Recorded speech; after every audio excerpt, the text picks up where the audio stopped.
नमो नमः। बच्चों, आज हम लोग अध्ययन करने वाले हैं इस कक्षा में संस्कृत का पहला पाठ है शब्द परिचय।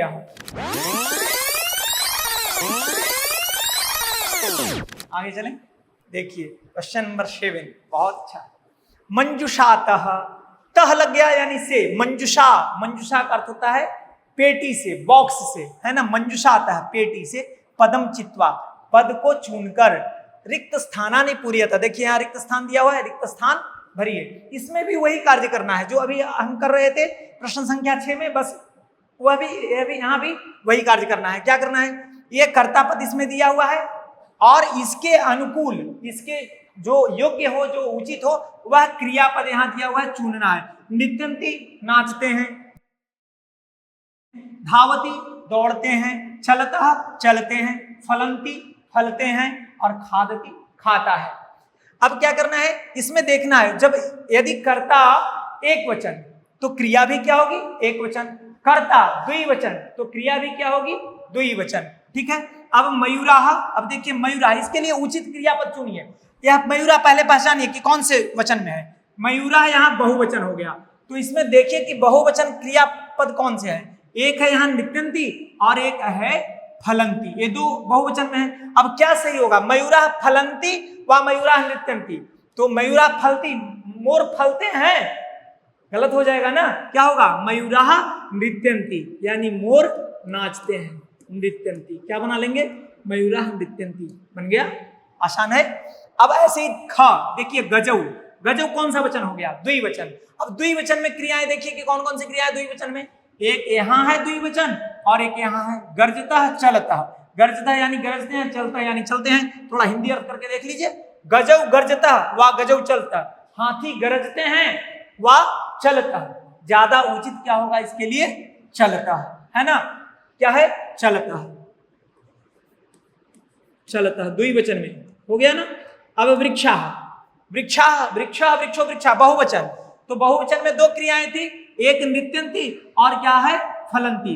तो नृत्यन्ति का आपने प्रयोग कर लिया है, मयूराह नृत्यन्ति लिख चुके हैं यहाँ, मोर नाच रहे हैं। और वृक्षा, यदि आप लिखते वृक्षा नृत्यन्ति तो वृक्ष नाचते हैं, नहीं, वृक्ष नाच नहीं रहे, यहाँ गलत हो जाता। क्या लिखेंगे, वृक्षा फलंती, वृक्ष फल रहे हैं या फलते हैं, है ना, वृक्षा फलंती।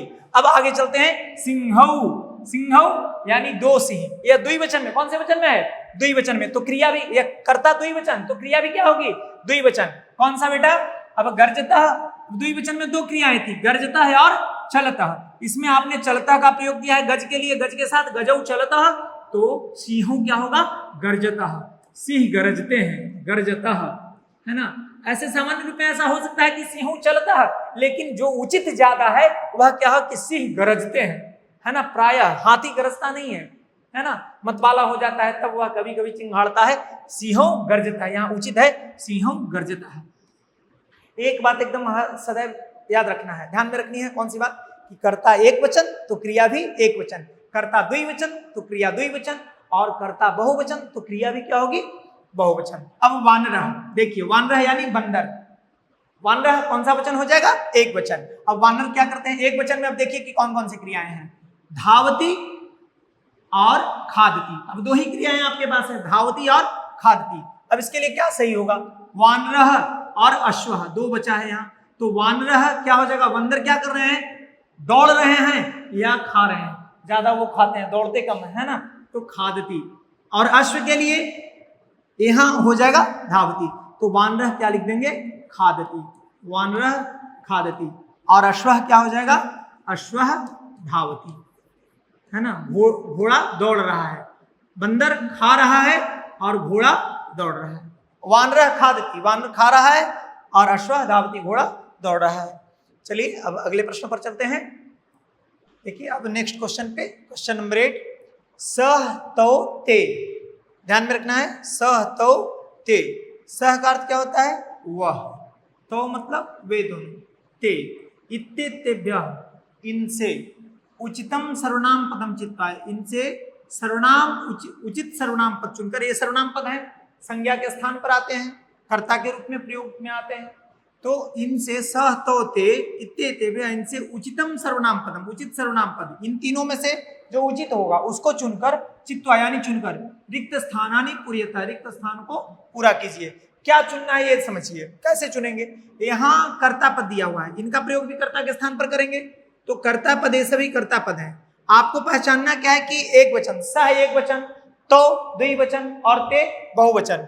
जहां कर्ता एक वचन है वहां क्या प्रयोग करेंगे, सह, और जहां द्विवचन है वहां क्या प्रयोग करेंगे, तो, और जहां बहुवचन है वहां क्या प्रयोग करेंगे, ते। अब एक बार देख लेते हैं, अश्व कौन सा है, एक वचन, तो अश्व के स्थान पर संज्ञा शब्द है, संज्ञा शब्द के स्थान पर प्रयोग किया गया क्या, सर्वनाम पद। कौन सा सर्वनाम पद, सह। यहाँ यह अश्व एक वचन है इसलिए यहाँ सह का प्रयोग हुआ। अश्व धावती, इसी बात को कह सकते हैं सह धावती, घोड़ा दौड़ता है यानी वह दौड़ता है, सह धावती।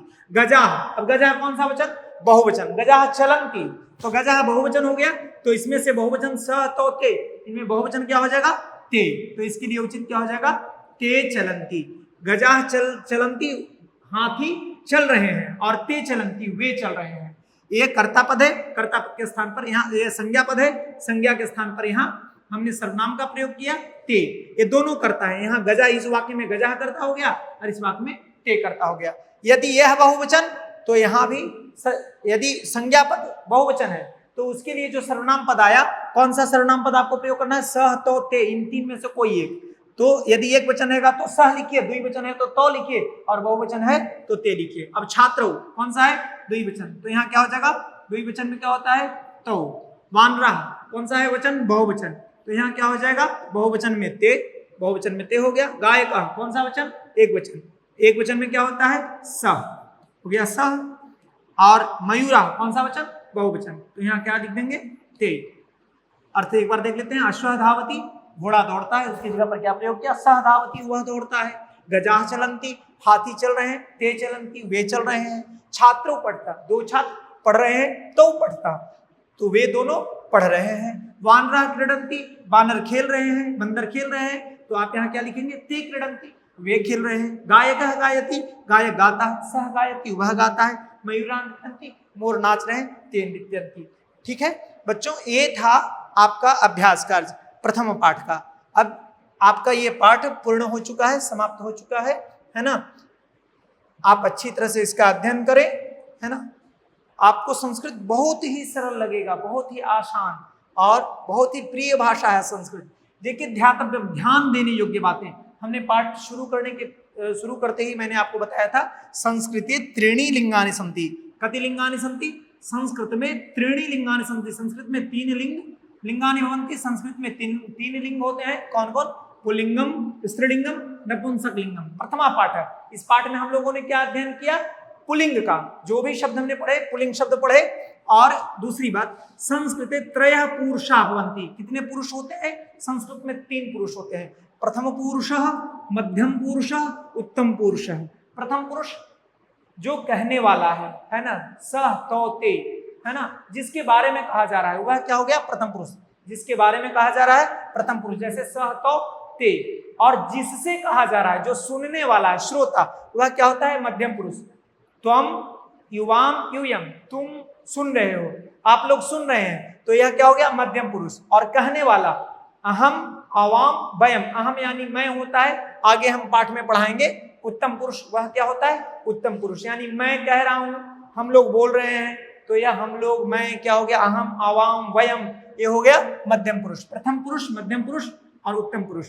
लिंग तीन, पुरुष तीन, और वचन के बारे में बतला चुके हैं अभी। संस्कृते त्रीणि वचनानि भवन्ति, संस्कृत में तीन वचन होते हैं। कौन कौन, एक वचनम, द्विवचनम, बहुवचनम।